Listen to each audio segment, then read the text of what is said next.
Monsieur le Premier ministre.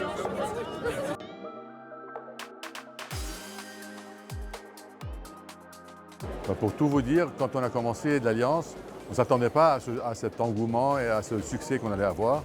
Ça a été très vite. Aujourd'hui, l'Alliance regroupe beaucoup d'entreprises francophones, mais surtout arrive à mettre en relation beaucoup d'entreprises francophones, beaucoup de projets qu'on fait, comme le projet de visa d'affaires, de choses comme ça, qui commencent à avoir beaucoup d'influence.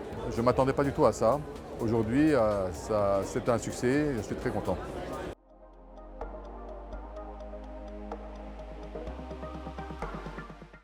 Déjà, il faut décomplexer les entreprises francophones. C'est la première chose. Aujourd'hui, on est capable de faire aussi bien, sinon mieux, que des entreprises, que ce soit de Chine ou des États-Unis ou n'importe où. Deuxièmement, il faut qu'entre nous, on puisse travailler. Il faut apprendre à travailler entre nous et ça, c'est un défi majeur. Mais pour ça, il faut aussi faciliter la circulation des biens et des personnes entre les pays de la communauté francophone.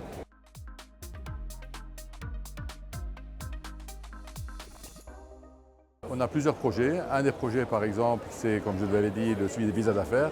Mais il n'y a pas que ça. Et nous avons des projets d'infrastructure, c'est-à-dire mettre en relation les entrepreneurs qui sont intéressés par des projets d'infrastructure avec les pays où il y a des projets disponibles et des appels d'offres.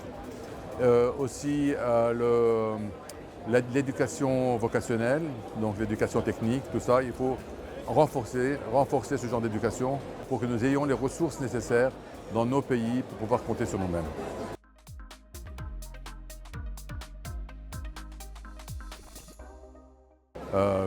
Pour nous, les Libanais tout d'abord, un énorme élan de solidarité et ça, nous apprécions énormément. Aussi l'intérêt que les pouvoirs publics ont porté aujourd'hui aux entreprises qui n'était pas toujours le cas avant. On a pu voir plusieurs hommes politiques qui sont venus nous visiter avec beaucoup d'intérêt. Et ensuite, les entreprises francophones ont pu mesurer le potentiel qu'ils ont et l'impact qu'ils peuvent avoir.